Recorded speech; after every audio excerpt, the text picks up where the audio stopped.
Hello दोस्तों, नमस्कार। SM किसी चैनल में मैं आप सब लोगों का दिल से बहुत बहुत स्वागत करता हूं। दोस्तों, इस वीडियो में हम लोग कवर करने वाले लगभग 5 से 6 इंपॉर्टेंट स्टॉक्स, कुछ कंपनी के नंबर्स आए हैं, कुछ इंपॉर्टेंट न्यूज़ भी सामने आई है। तो चलिए एक एक चीज़ों को अभी हम लोग कवर यहाँ पे कर लेते हैं।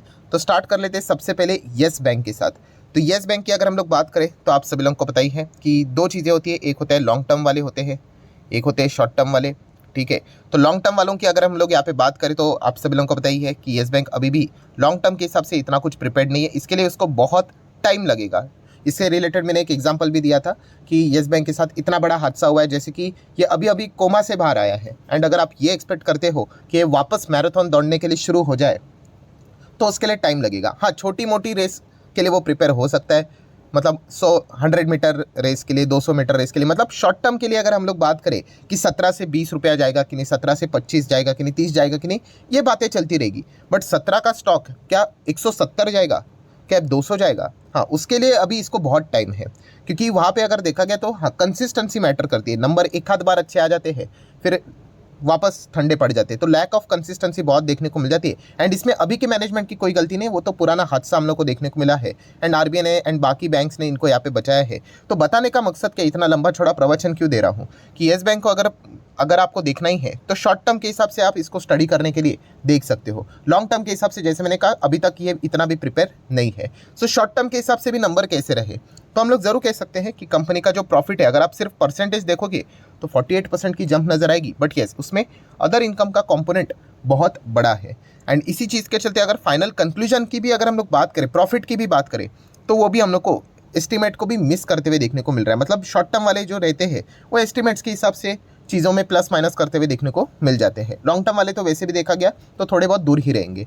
सो मंडे के दिन देखने वाली बात होगी कि येस बैंक से रिलेटेड कैसा रिएक्शन देखने को मिल जाता है। नंबर्स की बात करें तो इतने कोई एनर्जेटिक लॉन्ग टर्म के हिसाब से तो है नहीं, and year on year basis भी कोई खास कंपैरिजन नज़र नहीं आता है, बिकॉज आपको पता ही है कि वो जो अभी एडजस्टमेंट किए हैं एनपीएस की भी अगर हम लोग बात करें, ऐसा लगेगा आपको एनपीए कि 12% था अभी 2% आया, क्या परफॉर्मेंस है? तो नहीं, इसको बिल्कुल कंसिडर नहीं करना है, क्योंकि वो 2% इसलिए आया है, अब वो जो एआरसी से रिलेटेड एडजस्टमेंट हुए थे इसलिए वो इतना नीचे आया है कि बैलेंस शीट उन्होंने क्लीन की, जो बैड लोन्स थे उन्होंने बेच दिए करके।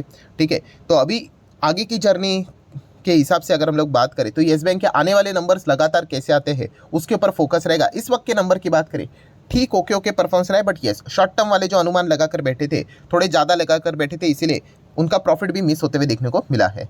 नेक्स्ट अगर हम लोग बात करेंगे कोटक महिंद्रा बैंक। सो कोटक महिंद्रा बैंक की अगर हम लोग बात करें तो ये भी स्टॉक एक ही रेंज में कई टाइम से आप देख सकते हैं अटका हुआ ही है। ठीक है, इसमें मैंने खुद पीटी के लिए निवेश करके यहाँ पे रखा हुआ था, एंड टू बी ऑनेस्ट पूरा टाइम वेस्ट है, हम ऐसा भी कह सकते हैं, कुछ रिटर्न्स बने ही नहीं, बिल्कुल यहाँ पे न्यूट्रल ही हम लोगों को सारी चीज़ें देखने को यहाँ पे मिल रही है। सो कोटक महिंद्रा बैंक की अगर बात करें तो इनके नंबर्स कैसे रहे, इससे ज़्यादा इंपॉर्टेंट कौन सी चीज़ें आपको पता है? क्योंकि लॉन्ग टर्म के हिसाब से ठीक है, इसमें कोई ये बैंक तो डूबने उबने वाला है नहीं, बहुत बड़ा बैंक है, लार्ज कैप है, तो लोग यूजुअली 5 साल में डबल के हिसाब से इसको देखते हैं। बट इसके लिए सबसे इंपॉर्टेंट टास्क कौन सा था? यस, कि कंपनी, मतलब ये जो कंपनी को जिन्होंने बड़ा किया है, उदय कोटक जी, वो तो अभी रिटायर हो रहे, तो उनका रिप्लेसमेंट से रिलेटेड आने वाली इनकमिंग व्यक्ति कौन है उसके ऊपर हर किसी का फोकस है। मतलब मंडे के दिन इनके नंबर्स के ऊपर ज़्यादा रिएक्शन नहीं रहेगा। जो नई व्यक्ति आई है, कौन आया है, तो आप यहाँ पे देख सकते हो दोस्तों कि international banker mister Ashok Vaswani की जी अगर मैं बात करूँ तो वो अभी as a Kotak Mahindra bank में हम लोगों को उदय कोटक जी की जगह लेते हुए देखने को यहाँ पे मिलने वाले हैं। तो इस खबर के ऊपर हम लोगों को यहाँ पे क्या होते हुए देखने को मिलने वाला है, रिएक्शन होते हुए देखने को मिलने वाला है। क्योंकि आपको पता ही है मैनेजमेंट की टॉप व्यक्ति जो रहती है, अगर वो एक कंपनी को बहुत बड़ा बनाती है तो डेफिनेटली उसके रिप्लेसमेंट में उतनी पावरफुल व्यक्ति लाना थोड़ा मुश्किल हो जाता है। तो इसीलिए मंडे के दिन नंबर्स कैसे रहे, इससे ज़्यादा अशोक जी का जो ये हम लोग को अपॉइंटमेंट देखने को मिल रहा है एज ए एमडी सीईओ हम कह सकते हैं, तो उससे रिलेटेड रिएक्शन देखना ज़्यादा इंटरेस्टिंग रहने वाला है। नंबर्स की बात करें, एवरेज नंबर्स ये ओके ओके परफॉर्मेंस देखने को मिला है। नेक्स्ट बात करेंगे रिलायंस इंडस्ट्री। तो रिलायंस के Q2 के रिजल्ट का डेट अनाउंस यहाँ पे हो चुका है 27 अक्टूबर। ये दोस्तों 27 अक्टूबर को शायद से फ्राइडे हो सकता है, क्योंकि रिलायंस यूजुअली फ्राइडे के दिन अपने नंबर्स को पेश करता है, तो एक बार चेक कर लेना, शायद से फ्राइडे होगा, अगर नहीं होगा तो भी क्या फ़र्क पड़ता है, जस्ट ऐसे ही मैंने आप लोगों को बोल दिया। तो चलिए 27 अक्टूबर यहाँ पे पता चलेगा कि रिलायंस मतलब हमारे शेयर बाजार की number 1 company as per the market capitalisation, उसके नंबर कैसे रहेंगे ये देखना थोड़ा सा इंटरेस्टिंग रहने वाला है। नेक्स्ट अगर हम लोग बात करेंगे टाटा स्टील यहाँ पे इन्वेस्टमेंट कर रहे हैं किसमें, टाटा पावर में। सो क्या डायरेक्टली कर रहा है? नहीं। तो टाटा पावर की जो सब्सिडरी हम लोग को देखने को यहाँ पे मिल जाती है, कौन सी? तो आप देख सकते हैं टाटा पावर रिन्यूएबल एनर्जी की जो सब्सिडरी है TPVSL, तो उसमें टाटा स्टील 26% स्टेक हम लोग को एक्वायर करते हुए देखने को यहाँ पे मिल रहा है। तो इसी खबर को थोड़ा बहुत यहाँ पे मैंने कवर करें। जो लोग कमेंट सेक्शन में यहाँ पे पूछ रहे थे क्या टाटा पावर में निवेश किया, हाँ आप चाहो तो डायरेक्टली इनडायरेक्टली ऐसा भी यहाँ पे बोल सकते हो। ऐसे टाटा के कितने सारे इंटरनली ही हम लोग को बहुत सारे इन्वेस्टमेंट देखने को मिल जाते हैं। आप टाटा का कोई भी शेयर उठाकर देखना, प्रमोटर चेक करो, आपको इधर उधर की कंपनियां देखने को मिल जाती है। नेक्स्ट अगर हम लोग बात करेंगे हमारे IT सेक्टर की सेकेंड नंबर की दिग्गज कंपनी जिसका मार्केट कैप है लगभग 6 लाख करोड़, इन्फोसिस। तो इन्फोसिस की बात करें तो एक खबर यहाँ पे सामने आ चुकी है, कौन सी? कि जो इन्फोसिस के को फाउंडर है, कौन से? कि SD शिबुलाल जी की अगर हम लोग बात करें, बहुत सारे को फाउंडर हैं इनके, तो उनमें से एक है SD शिबुलाल जी। तो उनके जो फैमिली है उनके पास भी इन्फोसिस के शेयर है। तो यस, उन्होंने हाल ही में ही अपने इन्फोसिस के शेयर्स यहाँ पे बेच दिए। तो किन्होंने शेयर्स बेचे हैं?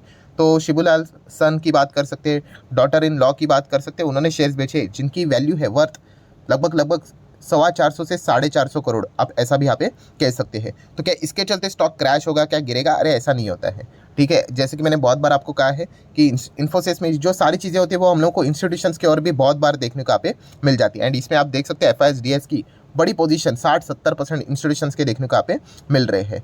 सो इन्फोसिस की अगर हम लोग बात करें तो वो एक अलग टाइप का स्टॉक है, वहाँ पे आपको कोई पैनिक करने की जरूरत यहाँ पे है नहीं, बहुत ही कमाल की कंपनी है। नेक्स्ट अगर हम लोग यहाँ पे बात करेंगे, यस मंडे के दिन कुछ स्टॉक्स यहाँ पे रडार के ऊपर रहेंगे जहाँ पे शायद से वापस लाल निशान देखने को मिल सकता है। कौन सा stock? Sterling and Wilson renewable energy. तो ये कंपनी तो ऑलरेडी अगर देखा गया तो लाल निशान में ही है। अभी कल के दिन की बात करें तो एक एग्जांपल लेकर भी मैंने आप लोगों को बताया था कि ये स्टॉक लगातार यहाँ पे क्रैश हो रहा है, और इसके पीछे का मेजर रीज़न है कि उन्होंने अपने लोन का जो रीपेमेंट था उसके ऊपर डिफ़ॉल्ट कर दिया है। तो ये शब्द अगर चिपक जाता है तो स्टॉक तो यहाँ पे गिरेगा ही गिरेगा, ठीक है। एंड उसके बाद ऑब्वियसली क्यूरियोसिटी बढ़ जाती है कि कंपनी के नंबर कब आएंगे, थोड़ा सा मैं देखना पसंद करूंगा। वैसे तो जाना तो है नहीं, तो इसलिए आज के दिन इस कंपनी के भी नंबर हम लोग को देखने को मिले हैं। एंड नंबर में वापस दोस्तों हम लोग को लगातार लॉस ही लॉस देखने को मिल रहा है। फिर वो नेट लॉस चाहे नैरो हो वाइड हो, उससे हमें कोई लेना देना नहीं। तो इससे ये बात पता चलती है कि कंपनी के पास ज़्यादा पैसे नहीं है, प्रॉफिट ही नहीं है, कंपनी लॉसेस में ही काम करते हुए देखने को यहाँ पे मिल रही है। और ये इसके लिए सबसे बड़ा सरदर्द साबित यहाँ पे हो चुका है, ठीक है। ऑपरेटर की चाल चलती रहेगी, सर्किट आएंगे, अपर सर्किट लगेंगे, लोअर सर्किट, वापस रिटेल इन्वेस्टर इमोशनल हो जाएंगे, ट्रैप होते रहेंगे, कहानी चलती रहती है। क्योंकि रिटेल इन्वेस्टर कभी भी कंपनी का बिजनेस, कंपनी में क्या चल रहा है, वो कंपनी घाटे में से कोई लेना देना यहाँ पे होता नहीं है। एंड इसीलिए सिर्फ तेजी देखकर वो निवेश करते हैं, एंड बाद में नीचे आते तो एग्जिट करते हैं, फिर वापस तेजी देखते हैं, निवेश कर लेते हैं, फिर नीचे आते तो एग्जिट करते हैं, और लगातार लॉस यहाँ पे करते रहते हैं। तो मंडे के दिन ये स्टॉक देखना काफ़ी इंटरेस्टिंग रहेगा। नंबर्स भी बहुत ही खराब देखने को यहाँ पे मिल रहे हैं, एंड वैसे भी सिचुएशन इनकी पहले से ही खराब भी हो चुकी है। देन अगर हम लोग बात करें एम्बर एंटरप्राइजेस, ये भी मंडे के दिन थोड़ा बहुत फोकस में यहाँ पे जरूर रहेगा। स्टॉक की बात करें यहाँ पे, बीच में इसके भी नंबर बहुत खराब यहाँ पे आए थे। छोटे कंपनीज के नंबर खराब आएंगे तो मार्केट तो पनिश करेगा ही करेगा। आप देख सकते हैं, देखिए लगातार कमाल का परफॉर्मेंस देखने को मिल रहा था, और फिर उसके बाद लगातार गिरावट। क्यों? बहुत पुअर नंबर थे। उसके बाद हम कह सकते हैं कंपनी खराब नहीं थी, रिकवरी होते हुए देखने को मिली है। अगर आपको AC सेगमेंट में इंटरेस्ट है तो आप इस कंपनी को जरूर स्टडी यहाँ पे कर सकते हो। तो अच्छी रिकवरी भी देखने को यहाँ पे मिली है। सो इस वक्त एक्सपेक्टेशन था कि कंपनी लॉस ही यहाँ पे दिखाएगी, और इस वक्त कंपनी प्रॉफिट से, मतलब पिछले क्वार्टर में प्रॉफिट था वहाँ से वापस लॉस में आते हुए देखने को मिला है। बट इसमें एक ही अच्छी बात है कि चलो एटलीस्ट जो लॉस था वो हम लोग को लोअर देन एस्टिमेट्स के हिसाब से देखने को यहाँ पे मिला है। तो इस चीज़ के चलते मंडे के दिन ये भी स्टॉक, इवन दो कंपनी ये लॉस में होने के बावजूद भी काफ़ी इंटरेस्टिंगली ये बहुत सारे लोगों के रडार के ऊपर यहाँ पे रहने वाली है। नेक्स्ट अगर हम लोग यहाँ पे बात करेंगे दोस्तों तो टालब्रोस। यस, टालब्रोस से रिलेटेड लिटरली कमेंट सेक्शन में कितने सारे स्पैम्स यहाँ पे हो चुके हैं। सर क्या टालब्रोस क्या स्कैम कर रहा है, ये कर रहा है? क्यों? यहाँ पे उन्होंने कहा था कि 1 के बदले 5 शेयर स्प्लिट देने वाले हैं, किधर चला गया वो, कब से अनाउंसमेंट करके? दोस्तों इसको टाइम लगता है, ये ऐसा नहीं कि आज बोल दिया और कल हो गया, ठीक है। आज के दिन का आपने वीडियो भी देखा होगा, कौन सा? जो फ्री स्टॉक मार्केट क्लासेस है, ये देखिए, ये हमारा जो दूसरा चैनल है उसके ऊपर आपने वीडियो देखा होगा। इसमें मैंने आज के दिन यही एक्सप्लेन किया है कि क्यों लोग यहाँ पे पैसा कमा नहीं पाते, क्यों आप बेचते हो तभी शेयर बढ़ जाता है। इस वीडियो को ज़रूर देख लेना, इसमें मैंने यही पॉइंट एक्सप्लेन किया है।